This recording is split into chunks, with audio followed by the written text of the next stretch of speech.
Parte 1. Siempre supe que mis padres preferían a Cristina. No era algo que se dijera en voz alta. Era algo que se respiraba. Crecí entendiendo que ella necesitaba más, que ella brillaba más, que ella merecía más. Si había una porción extra de postre, era para ella. Si había un reconocimiento académico, se celebraba durante semanas. Si yo lograba algo, era, qué bien, y la vida seguía. Aprendí a no competir. Aprendí a conformarme. Aprendí a no esperar demasiado. Por eso, cuando Henry y yo decidimos casarnos en una ceremonia sencilla en el juzgado, no me sorprendió que mis padres reaccionaran como si los hubiera insultado. Decían que era la primera hija en casarse. Decían que la familia necesitaba una gran celebración. Decían que no podía desperdiciar un momento tan importante. Insistieron tanto que terminé cediendo. Henry y yo no queríamos una boda grande. Queríamos estabilidad. Ahorros. Un futuro tranquilo. Pero mis padres ofrecieron dinero. Lo llamaron un regalo. Dijeron que lo hacían por amor. Dijeron que querían verme feliz. Y yo les creí. Durante meses planifiqué cada detalle. El lugar perfecto. Las flores exactas. El vestido que me hizo llorar cuando me miré al espejo. Trabajé de cerca con mi futura suegra. Cada decisión era pensada, discutida, ajustada. Era mi boda. Nuestro momento. Cristina, en cambio, estaba distante. No quiso ser dama de honor. No mostró entusiasmo. Apenas un mensaje frío cuando anuncié el compromiso. Nada nuevo. Siempre fue así conmigo. Siempre una sombra que me observaba desde arriba. Una semana antes de mi boda, mis padres me llamaron para que fuera a su casa. Sonaban extrañamente eufóricos. No preocupados. No serios. Eufóricos. Cuando llegué, parecían radiantes. Cristina estaba embarazada. La noticia cayó como una piedra en el agua. No sabía que estuviera saliendo con alguien serio. No sabía nada. Pero mi madre lo llamaba milagro. Mi padre hablaba de nuestro primer nieto como si ya estuviera caminando por la casa.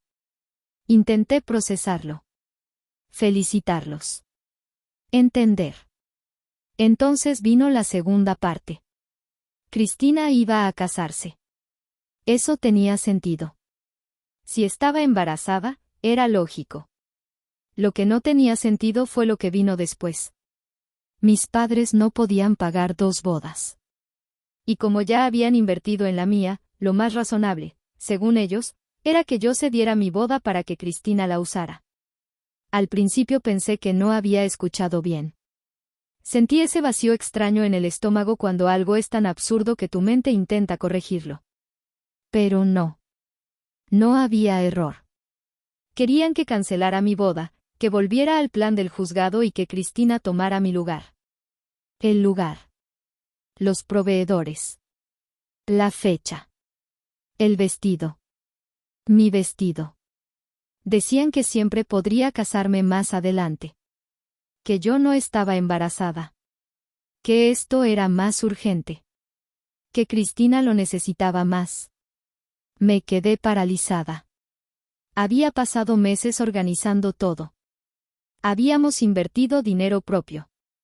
Los padres de Henry también habían contribuido. Las invitaciones estaban enviadas. El lugar pagado. El catering confirmado. Todo cerrado. Pero para ellos eso era secundario. Lo que importaba era que Cristina iba a tener un bebé. Cuando dije que no, el ambiente cambió. Mi padre dejó de sonreír. Mi madre dejó de sonar dulce. De pronto el dinero ya no era un regalo. Era una herramienta. Si ellos habían pagado, podían decidir. Si habían contribuido, podían exigir. Me dijeron que cualquier hermana lo haría. Que la familia va primero. Que yo estaba siendo egoísta. Egoísta por no entregar mi propia boda. Salí de esa casa con las manos temblando. No de tristeza. De algo más oscuro. Una mezcla de rabia y claridad brutal. Por primera vez no se trataba de una porción de postre. Se trataba de mi vida. Esa noche, mientras revisaba los mensajes que empezaban a llegar, insistentes, presionándome, recordándome lo importante que era el bebé, entendí algo que me heló la sangre. Esto no era una sugerencia. Era el comienzo de una guerra. Parte 2. Esa noche no dormí. Mi teléfono no dejó de vibrar. Mensajes de mi madre diciendo que estaba decepcionada. De mi padre recordándome cuánto dinero habían puesto. De números desconocidos que luego supe eran tías y primas a las que ya les habían contado su versión de la historia. En cuestión de horas yo me había convertido en la hija egoísta que quería opacar el embarazo de su hermana. La presión no fue casual. Fue organizada. A la mañana siguiente me llamó Cristina. No para felicitarme por mi boda. No para aclarar nada. Llamó para hablar de logística. Hablaba como si mi boda ya fuera suya. Como si el cambio fuera un trámite. Decía que estaba agotada, que el embarazo la tenía sensible, que no podía pasar por el estrés de planear todo desde cero. Que lo mío ya estaba hecho. Que sería práctico. Práctico. No había emoción. No había vergüenza. Solo conveniencia. Cuando le dije que no iba a cancelar nada, su tono cambió. Empezó a hablar de jerarquías. De que ella era la mayor. De que siempre había hecho más por la familia. De que ahora le tocaba a la familia hacer algo por ella. Ahí entendí que esto no había salido de mis padres.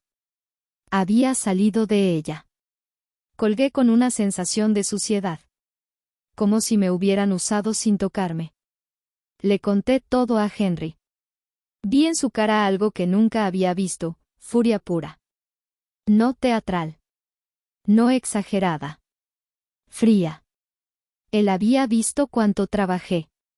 Las noches revisando presupuestos. Las discusiones sobre flores. Las visitas al lugar. El esfuerzo por equilibrar lo que queríamos con lo que mis padres exigían.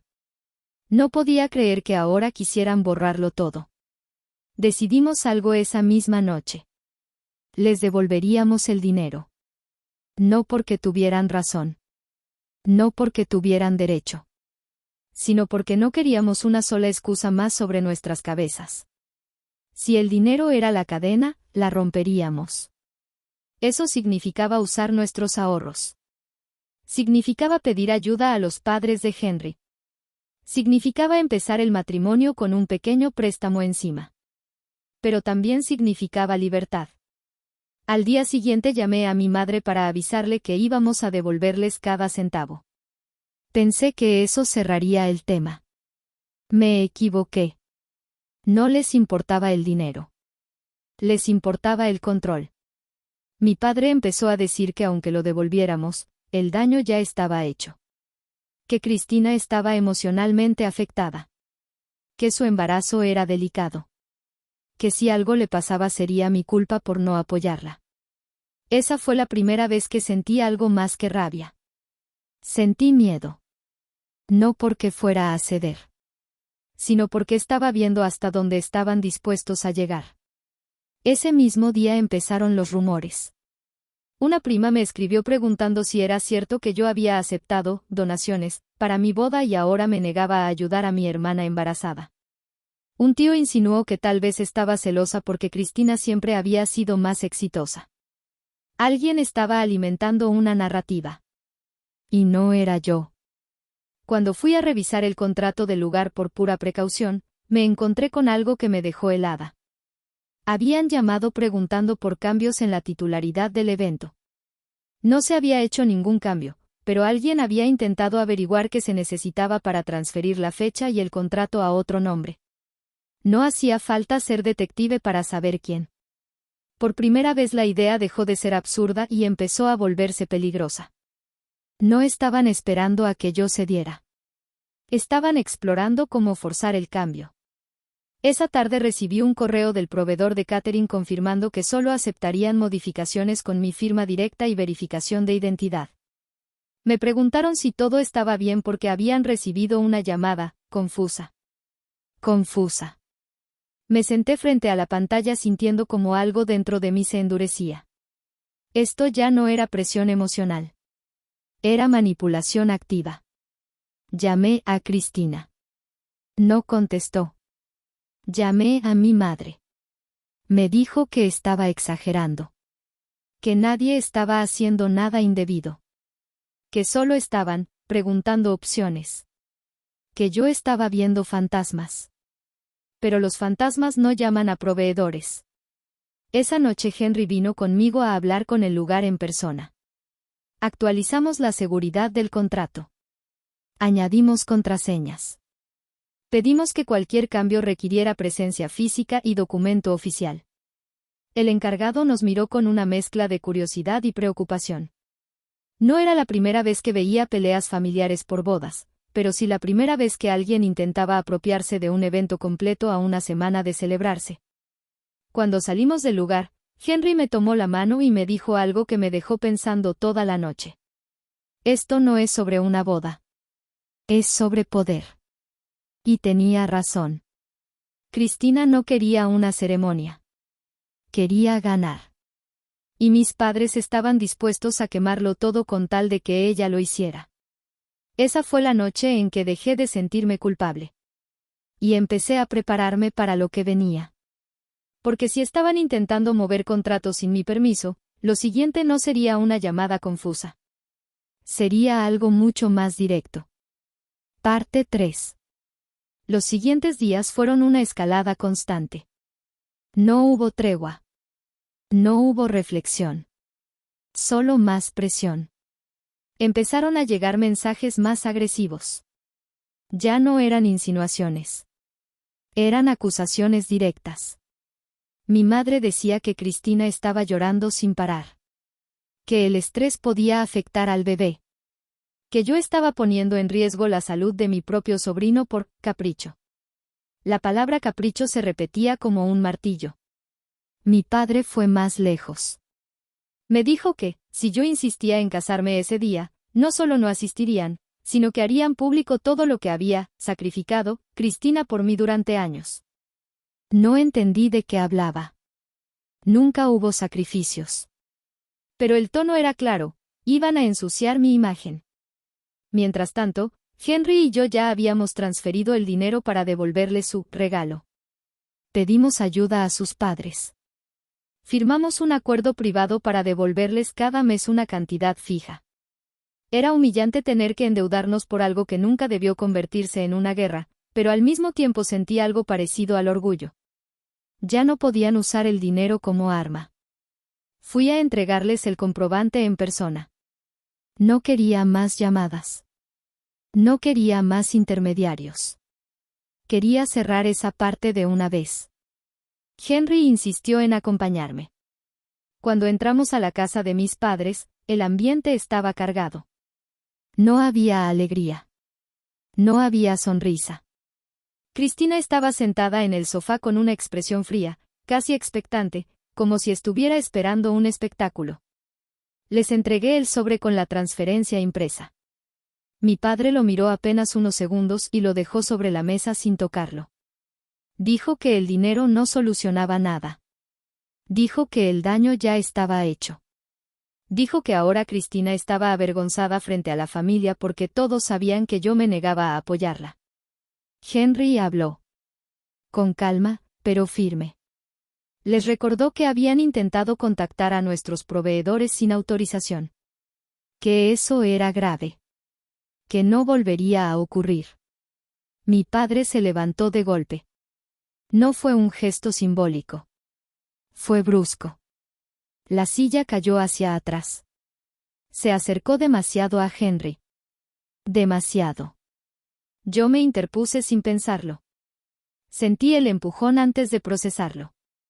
No fue un golpe directo, pero fue suficiente para hacerme perder el equilibrio. Henry reaccionó de inmediato y lo apartó. Todo pasó en segundos, pero la imagen quedó grabada. Mi madre gritaba. Cristina se levantó y me acusó de estar dramatizando. Decía que nadie me había empujado. Que estaba exagerando para victimizarme. Pero yo sabía lo que había sentido. Y también sabía que la línea había sido cruzada. Henry se puso frente a mí. No gritó. No amenazó. Solo dijo que si volvían a tocarme o a intentar interferir con nuestra boda, las consecuencias serían legales. Legales. La palabra cambió el aire. Nos fuimos sin mirar atrás. En el auto, me temblaban las manos. No por miedo físico, sino por la realización brutal de que mis propios padres habían llegado a ese punto. Que estaban dispuestos a usar la intimidación física para presionar. Esa noche instalamos cámaras en nuestro departamento. Puede sonar exagerado, pero ya no confiaba en nada. Al día siguiente recibí algo que terminó de destruir cualquier duda que pudiera quedarme sobre sus intenciones. Un mensaje reenviado por una prima. Era una publicación privada que mi madre había compartido en un grupo familiar. No mencionaba mi nombre directamente, pero hablaba de una hija ingrata que priorizaba una fiesta sobre la estabilidad de un bebé por nacer. Decía que algunos corazones son tan fríos que ni la sangre los calienta. La narrativa ya estaba construida. Yo era la villana. Lo que ellos no sabían era que varios familiares empezaban a preguntarse por qué una boda ya pagada y organizada debía desaparecer de un día para otro. Algunos empezaron a escribir en privado. Querían entender. Querían saber si era cierto que habían intentado apropiarse del evento. Por primera vez la historia no estaba completamente bajo su control. Y eso los enfureció más. 2 días después recibí una llamada del lugar nuevamente. Alguien había intentado cancelar el evento alegando que la novia había cambiado de opinión. Habían proporcionado mi nombre completo y fecha. Pero se habían equivocado en mi segundo apellido. Ese error fue lo único que evitó que el proceso avanzara. Cuando escuché eso, sentí algo que no era rabia. Era claridad. Esto ya no era una discusión familiar. Era un intento deliberado de sabotaje. Y si estaban dispuestos a falsificar datos para cancelar mi boda, la siguiente jugada podría ser peor. Mucho peor. Fue en ese momento cuando Henry me dijo que debíamos empezar a documentarlo todo. Cada mensaje. Cada llamada. Cada intento de interferencia. Porque lo que estaba comenzando a formarse no era solo un conflicto. Era un caso. Parte 4.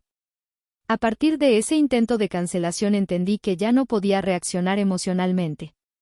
Tenía que empezar a pensar estratégicamente. Henry fue quien lo dijo sin rodeos: si estaban dispuestos a falsificar datos para cancelar el evento, podían intentar cualquier cosa. Y si lo hacían, necesitábamos pruebas. Empecé a guardar absolutamente todo. Capturas de pantalla de los mensajes. Registros de llamadas. Correos de proveedores confirmando intentos de modificación. Incluso anoté fechas y horarios de cada conversación incómoda. Nunca imaginé que tendría que documentar a mis propios padres como si fueran desconocidos. Pero algo dentro de mí ya no los veía como antes. 2 días después, recibí una llamada de una tía que rara vez me buscaba. Su tono no era acusador, era curioso. Me preguntó si era cierto que yo había aceptado cancelar la boda y luego me había retractado. Me dijo que eso era lo que se estaba comentando. Ahí entendí que la campaña era más grande de lo que pensaba. No solo estaban presionándome en privado. Estaban preparando el terreno públicamente. Esa misma tarde, otra prima me envió una captura de pantalla de un mensaje que Cristina le había mandado. Decía que yo estaba inestable, que la presión del matrimonio me había cambiado, que estaba tomando decisiones impulsivas y que Henry me estaba manipulando. Ese fue el segundo golpe real. Intentaban aislarme. Desacreditarme. Sembrar dudas sobre mi salud mental. Henry se puso lívido cuando lo leyó. No gritó. No perdió el control. Pero vi algo en su expresión que me dejó claro que ya no estaba dispuesto a tolerar más. Decidimos hacer algo que jamás pensé que haría. Consultamos a un abogado. No para demandarlos. No todavía. Sino para entender hasta dónde podían llegar y qué herramientas teníamos si cruzaban ciertas líneas. El abogado fue directo. Intentar cancelar un contrato haciéndose pasar por otra persona podía constituir fraude. Intentar modificar servicios sin autorización también. Si había evidencia, podía escalar a un proceso formal. Escuchar la palabra fraude asociada a mi propia familia me dejó un sabor metálico en la boca. Pero también me dio perspectiva. Ya no era exageración. Era un riesgo real. Esa misma noche, mis padres aparecieron sin avisar en nuestro departamento. Golpearon la puerta con fuerza. No era una visita conciliadora. Era una irrupción. Henry abrió antes de que yo pudiera detenerlo. Mi padre entró sin permiso, elevando la voz, acusándome de destruir la unidad familiar.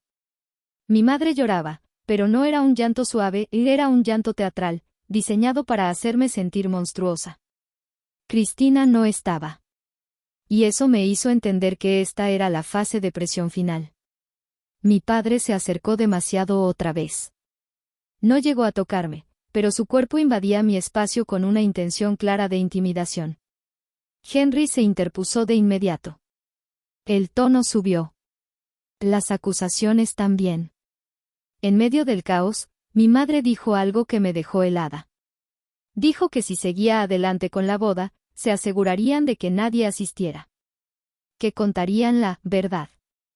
Que revelarían cosas que me harían quedar mal ante todos. La miré y por primera vez no sentí tristeza. Sentí distancia. Les pedimos que se fueran. Henry lo hizo con una firmeza que nunca le había visto.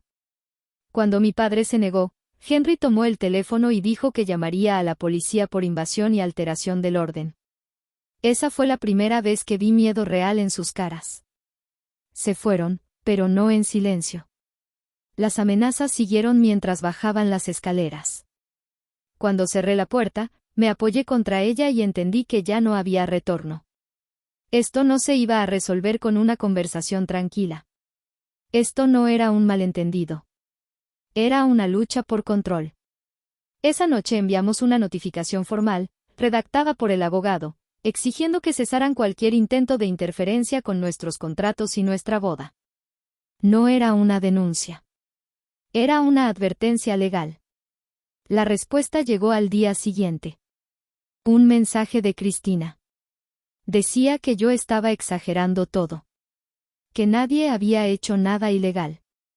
Que estaba destruyendo la familia por una fiesta de un día. Que algún día entendería lo que era tener un hijo y entonces me arrepentiría. No había disculpa. No había remordimiento. Solo superioridad. Y fue en ese momento cuando una pregunta empezó a rondarme la cabeza. Si estuvieras en mi lugar, ¿hasta dónde estarías dispuesto a llegar para proteger algo que has construido con esfuerzo? ¿Dónde trazas la línea entre familia y abuso? Porque yo empezaba a sentir que esa línea ya había sido cruzada. Y lo peor es que la boda estaba cada vez más cerca. Y ellos cada vez más desesperados. Parte 5. Faltaban 4 días para la boda cuando todo terminó de romperse. Hasta ese momento, a pesar de la intimidación, de los intentos de cancelación y de la campaña de desprestigio, todavía había una parte pequeña de mí que pensaba que no se atreverían a ir más lejos. Me equivoqué otra vez. Esa mañana recibí una llamada del banco. Al principio pensé que era algún recordatorio automático. Pero el tono del asesor era serio. Me preguntó si yo había solicitado información sobre una línea de crédito vinculada al contrato del evento. Sentí un vacío en el estómago. No había solicitado nada. El asesor me explicó que alguien había llamado intentando consultar si el contrato del lugar podía utilizarse como respaldo para una financiación adicional. No habían autorizado nada porque no coincidían ciertos datos, pero el intento estaba registrado. No solo querían cancelar. Estaban intentando mover dinero alrededor de mi boda. Corrí a revisar mi correo. Entre los mensajes había uno que casi paso por alto, una solicitud automática para restablecer la contraseña de una de mis cuentas asociadas a pagos. No la había solicitado. Henry y yo fuimos directamente al banco. Pedimos bloquear cualquier movimiento, reforzar seguridad, añadir autenticación presencial obligatoria. El gerente fue claro: si alguien intentaba hacerse pasar por mí para gestionar financiamiento o cancelar servicios con implicaciones económicas, eso ya entraba en terreno penal. Penal. La palabra empezó a repetirse demasiado en mi vida. Esa misma tarde, como si el universo quisiera comprobar hasta dónde podían llegar, Cristina apareció en el lugar del evento. Yo estaba allí revisando los últimos detalles con la coordinadora cuando la vi entrar. No parecía alterada. No parecía nerviosa. Parecía segura. Caminó como si el lugar le perteneciera. La coordinadora me miró, confundida. Cristina empezó a hablar con ella, explicando que era la hermana mayor, que había habido un cambio de planes, que la familia había decidido reorganizar todo por una situación delicada. La coordinadora pidió confirmación formal. Cristina insistió. Subió el tono. Me acerqué y le pedí que se fuera. Ella sonrió. Esa sonrisa que siempre me hacía sentir pequeña cuando éramos niñas. Dijo que yo estaba siendo egoísta. Que estaba poniendo una fiesta por encima de un bebé. Que no entendía la magnitud de lo que estaba haciendo.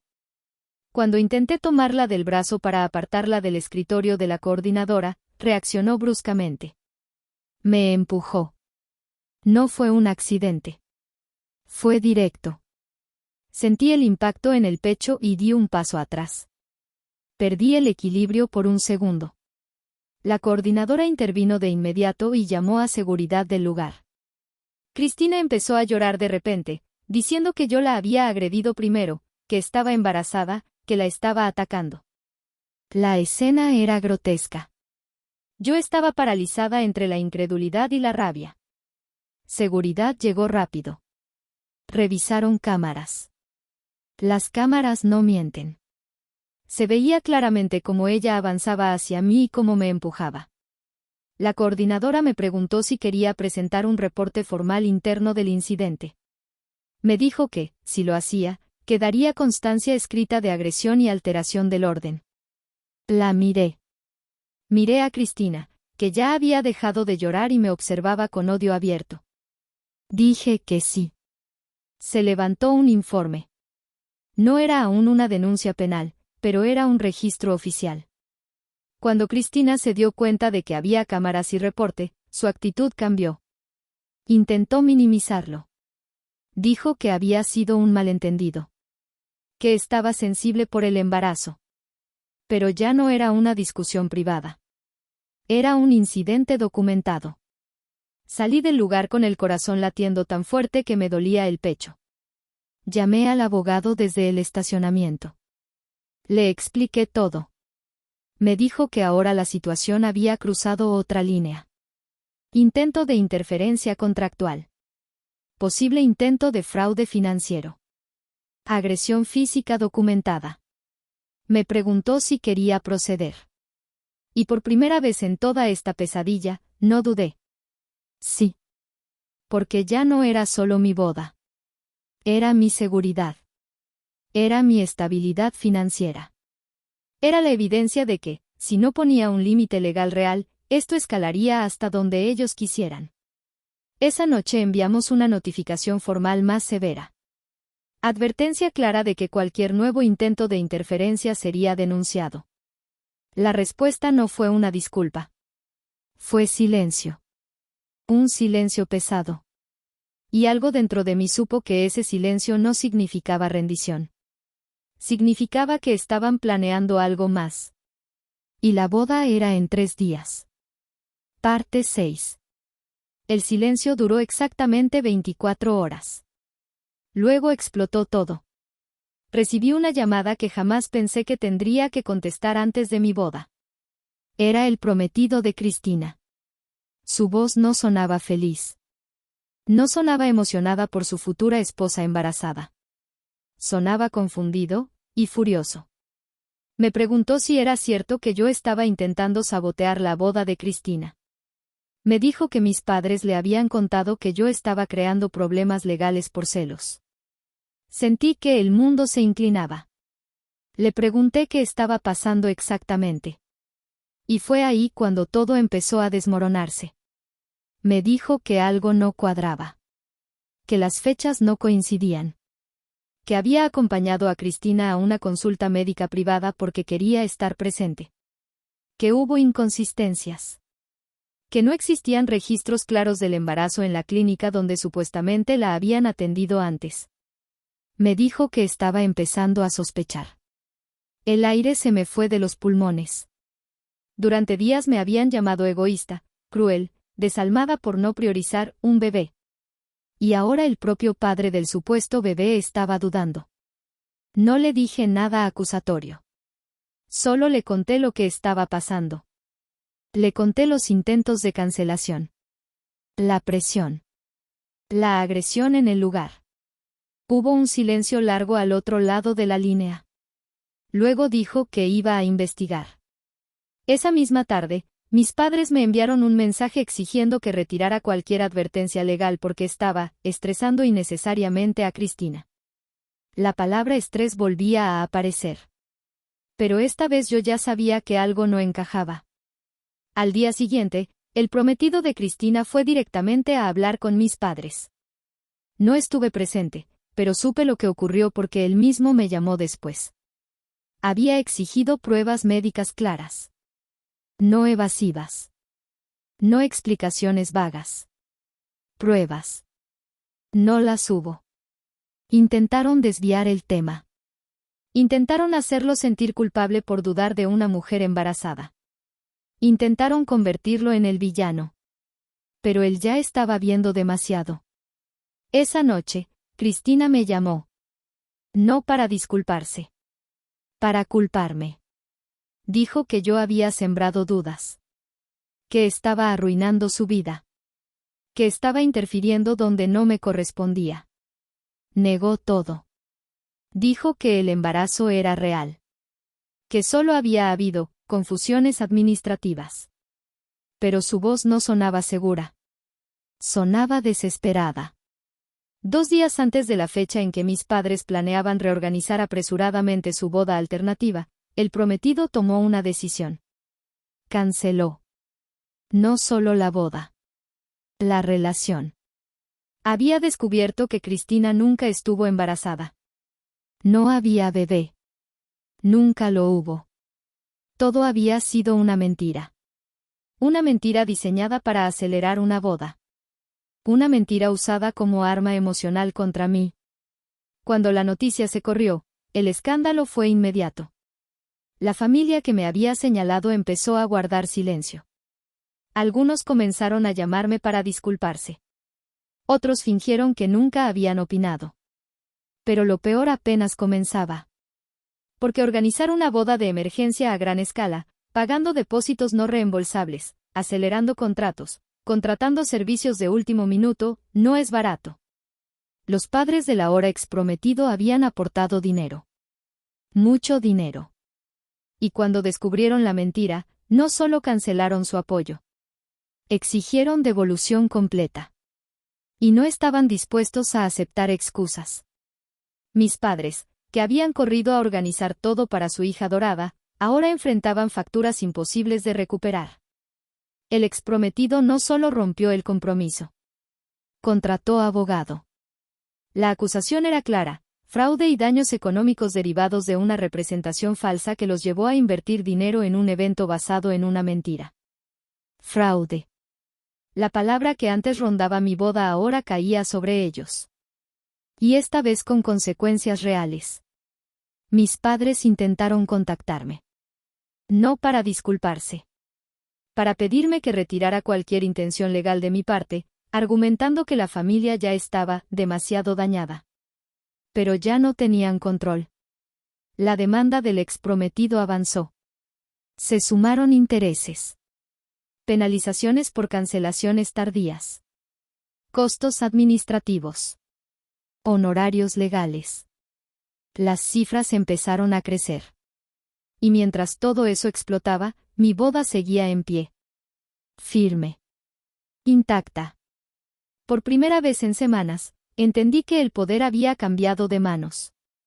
Pero todavía faltaba el día más importante. Y no sabía si intentarían algo más. Porque cuando alguien es capaz de inventar un embarazo para manipular a todos a su alrededor, ya no sabes hasta dónde puede llegar. Parte 7. El día de mi boda amaneció con una calma extraña. Después de semanas de amenazas, intentos de sabotaje, agresiones y un escándalo por un embarazo falso, el silencio se sentía irreal. Como si fuera la pausa antes de otra explosión. Me desperté con el teléfono en la mano, esperando alguna notificación catastrófica. No llegó nada. Henry estaba tranquilo. Más tranquilo de lo que yo podía estar. Me dijo que, pasara lo que pasara, ese día era nuestro. Que nadie nos lo iba a arrebatar. Pero yo ya había aprendido que subestimar a mi familia era un error. Horas antes de la ceremonia, el abogado me envió un mensaje confirmando que la notificación formal por el intento de interferencia contractual y la agresión en el lugar ya había sido entregada. No era aún una denuncia penal activa, pero sí una advertencia legal firme que quedaba registrada.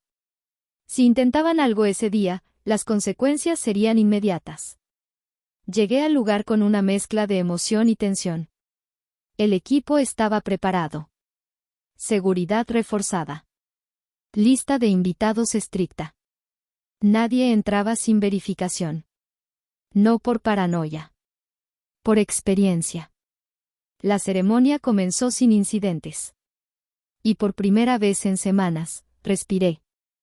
Caminé hacia Henry y sentí que todo el ruido externo se reducía. No desaparecía, pero dejaba de dominarlo todo. Me concentré en su mirada. En lo que estábamos construyendo. En lo que habíamos protegido. Nos casamos. Sin interrupciones. Sin escándalos. Sin mis padres. Sin Cristina. Y aunque dolía que no estuvieran, también había una verdad incómoda: la ausencia eliminó la tensión que había contaminado todo. La celebración fue incluso mejor de lo que imaginé. No porque fuera perfecta, sino porque estaba limpia de manipulación. Pero mientras nosotros brindábamos, el otro lado de la historia se estaba desmoronando. La demanda del exprometido de Cristina avanzaba rápido. No llegaron a juicio penal por fraude directo, pero sí a un proceso civil fuerte por daños económicos y representación engañosa. Los depósitos no reembolsables de la boda apresurada sumaban una cifra alta. A eso se añadieron intereses por cancelación tardía, penalizaciones contractuales y honorarios legales. Los padres del exprometido no estaban negociando desde la emoción. Estaban exigiendo cada centavo. Mis padres intentaron argumentar que también habían sido víctimas de la mentira de Cristina. Que no sabían que el embarazo era falso. Que ellos también habían perdido dinero. Pero los contratos estaban firmados. Y la decisión de acelerar todo fue voluntaria. La presión económica empezó a sentirse. Tuvieron que recurrir a ahorros destinados a su jubilación. Cancelar inversiones. Vender un vehículo que apenas habían terminado de pagar. Y aún así no era suficiente para cubrir todo de inmediato. Cristina, por su parte, quedó expuesta ante la familia extendida y ante la familia del exprometido. La mentira no solo fue emocional. Fue financiera. Algunos familiares dejaron de hablarle. Otros se limitaron a guardar distancia.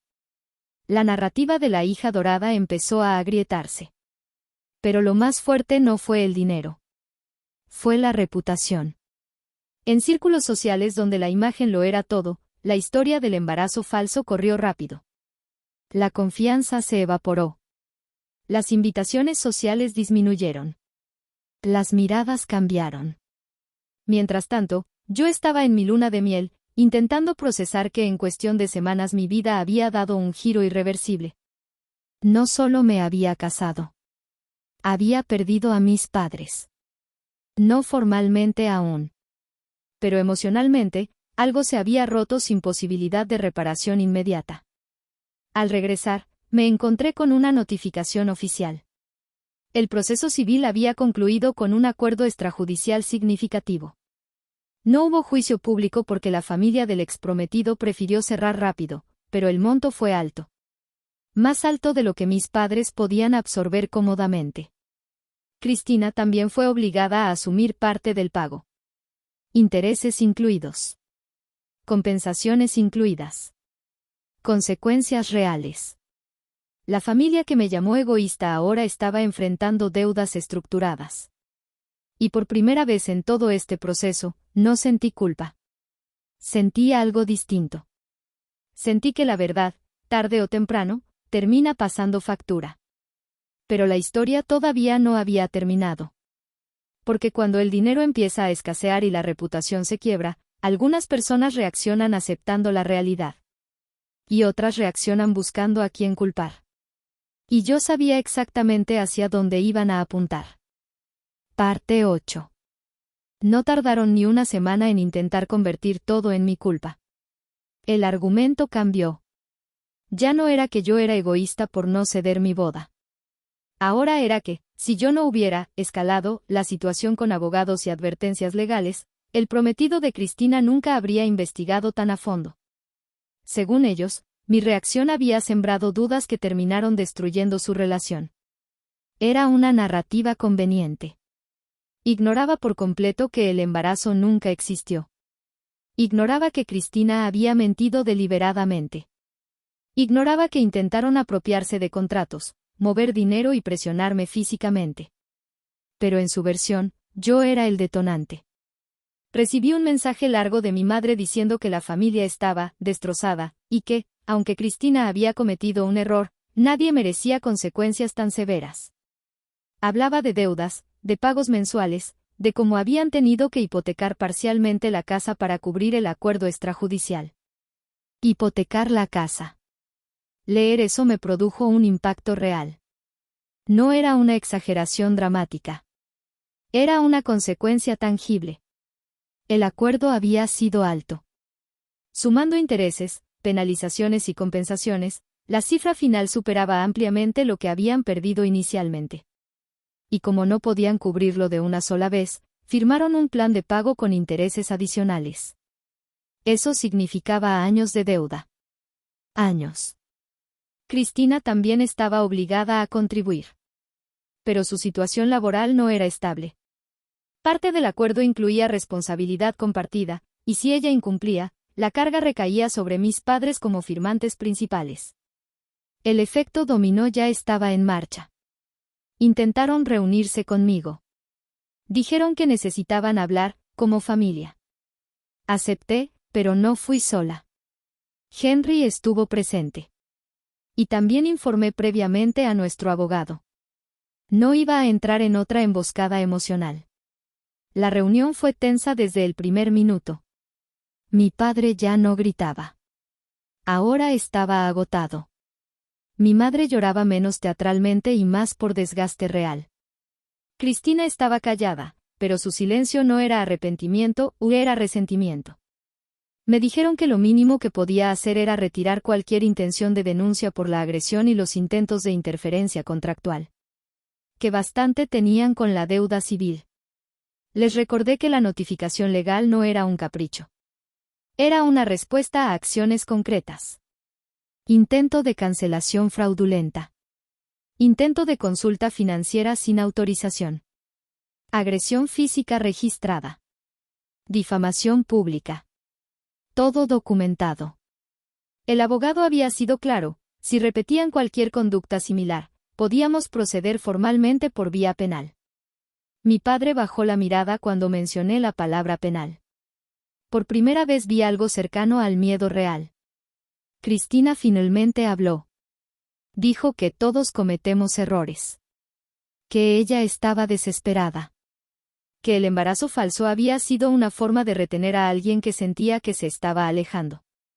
Que no imaginó que escalaría tanto. No pidió perdón. Justificó. Eso fue suficiente para mí. Les dije algo que llevaba semanas madurando en mi interior. No iba a denunciar retroactivamente la agresión si no volvía a ocurrir ningún intento de contacto hostil o interferencia. Pero establecería un límite claro, contacto mínimo, solo por escrito, y sin presión emocional. Y si volvían a cruzar la línea, no habría advertencias. Habría denuncia. No fue una amenaza impulsiva. Fue una frontera. La conversación terminó sin abrazos. Sin reconciliación. Sin promesas de Navidad juntos. Solo términos. Al salir de esa reunión sentí una mezcla extraña. No era triunfo. No era tristeza pura. Era algo más frío. Había pasado de ser la hija que intentaba agradar a todos a ser la adulta que imponía consecuencias. Y eso cambia las dinámicas para siempre. En los meses siguientes, las consecuencias financieras siguieron acumulándose. La hipoteca parcial implicaba pagos más altos. Cristina tuvo que vender objetos personales para cubrir su parte inicial del acuerdo. Cancelaron planes, viajes, celebraciones. La familia extendida dejó de presionarme. Ya nadie hablaba de egoísmo. Ahora hablaban de imprudencia. Pero la historia no terminó ahí. Porque cuando las deudas se convierten en una carga permanente y la reputación queda marcada por una mentira pública, la tensión no desaparece. Se transforma. Y en esa transformación, algunas relaciones simplemente no sobreviven. La mía con ellos ya no era una cuerda tensa. Era una cuerda cortada. Parte 9. Los meses siguientes fueron silenciosos. No porque el daño hubiera desaparecido, sino porque cada quien estaba lidiando con sus propias consecuencias. Yo me concentré en mi matrimonio. En pagar el préstamo a los padres de Henry puntualmente. En reconstruir estabilidad después del caos. En aprender a vivir sin el peso constante de la aprobación de mis padres. Pero el silencio no era paz. Era distancia obligada. Un día recibí una notificación formal. No era contra mí. Era contra Cristina. Había incumplido uno de los pagos del acuerdo extrajudicial. Y como mis padres eran responsables solidarios, la presión financiera volvió a caer sobre ellos. La deuda no solo seguía viva. Estaba creciendo. Intereses acumulados. Penalizaciones por retraso. Costos administrativos adicionales. Lo que inicialmente era un error costoso ahora se convertía en una carga estructural que afectaba su historial crediticio y su estabilidad patrimonial. Mi padre intentó renegociar condiciones. Pero cuando firmas un acuerdo para evitar juicio, los términos suelen ser estrictos. Y esta vez no había embarazo que usar como escudo emocional. Cristina empezó a tener problemas laborales. La historia se había filtrado más de lo que pensaban. En ciertos círculos profesionales, la reputación importa. Y la palabra engaño no es fácil de borrar. No la despidieron oficialmente por eso. Pero dejaron de confiar. Y cuando la confianza se pierde, las oportunidades se reducen. Mis padres comenzaron a vender más cosas. Cancelaron membresías. Ajustaron gastos. La tensión dentro de su casa, según me contaron algunos familiares, era constante. Discusiones. Reproches. Culpa desplazada. A veces me preguntaba si sentían remordimiento real por lo que intentaron hacerme. O si simplemente lamentaban que el plan no funcionara. Un domingo por la tarde, mi madre me llamó. No para discutir. No para manipular. Solo para decir que estaban agotados. Que nunca imaginaron que todo terminaría así. Que pensaron que era algo manejable. Que una pequeña presión bastaría para que yo cediera y todo quedaría en familia. Esa frase fue reveladora. Pensaron que era manejable. Pensaron que podían mover piezas sin consecuencias reales. Pensaron que yo seguiría siendo la hija que acepta. Le pregunté algo que llevaba tiempo guardado. Si el embarazo hubiera sido real, ¿habrían seguido adelante con todo lo que hicieron? Hubo silencio. Un silencio largo. No respondió directamente. Y en esa no respuesta encontré la verdad. Sí. Lo habrían hecho igual. Porque no se trataba solo de la mentira. Se trataba del patrón. Del favoritismo. Del control. De la convicción de que mis límites eran negociables. Esa llamada no arregló nada. Pero me dio claridad final. No estaba exagerando. No estaba dramatizando. No fui yo quien destruyó la familia. Las decisiones acumuladas lo hicieron. Y ahora la realidad era esta: una deuda a largo plazo, una reputación dañada, relaciones rotas y un matrimonio que sobrevivió a un intento directo de sabotaje. A veces la justicia no llega en forma de cárcel. Llega en forma de intereses acumulados. En pagos mensuales que recuerdan cada error. En puertas que se cierran lentamente. Y en la pérdida de algo que no se puede comprar de nuevo, la confianza. Yo había protegido mi boda. Había protegido mi estabilidad. Pero el precio fue alto. Y todavía quedaba una última verdad por enfrentar. La definitiva. La que no tiene que ver con dinero. Sino con decisiones permanentes. Parte 10. La decisión final no tuvo gritos. No tuvo amenazas. No tuvo escándalo. Fue silenciosa. Después de todo lo que pasó, los intentos de sabotaje, el empujón, las mentiras, la campaña de desprestigio, el fraude del embarazo, la deuda, las amenazas veladas, entendí algo con una claridad que nunca antes había tenido. Algunas relaciones no se reparan. Se terminan. No tomé la decisión en un momento de rabia. La tomé meses después, cuando el polvo se asentó y pude observar el patrón completo sin el ruido inmediato del conflicto. Mis padres seguían pagando la deuda. Cristina seguía intentando reconstruir su imagen. La familia extendida había dejado de presionarme porque la evidencia era demasiado evidente. Y yo, por primera vez en mi vida, no sentía la necesidad de justificar mis límites. Le envié un mensaje a mis padres. No fue agresivo. No fue vengativo. Fue claro. Les dije que necesitaba distancia indefinida. Que no iba a mantener contacto regular.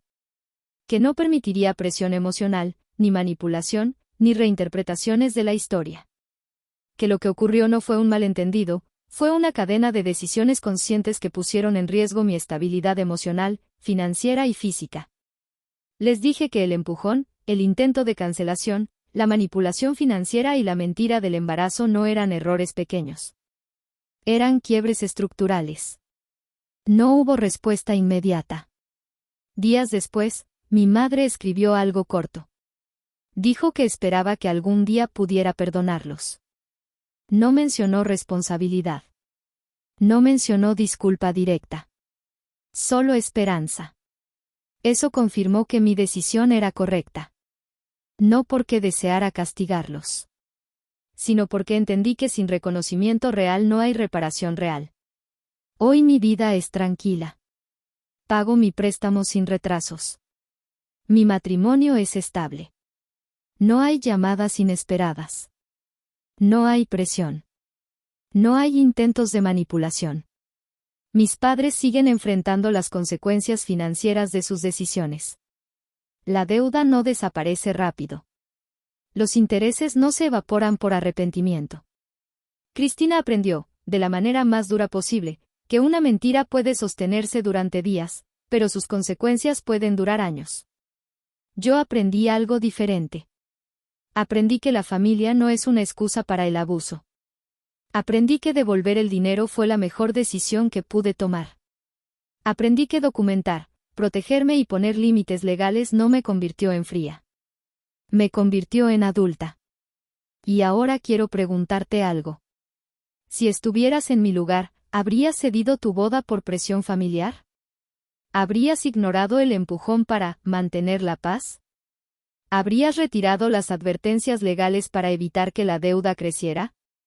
¿Hasta dónde llega la obligación familiar y dónde empieza la autodefensa? Porque cuando la manipulación se disfraza de amor, no siempre es fácil ver la línea. Yo la vi demasiado tarde. Pero cuando finalmente la tracé, cambió mi vida para siempre.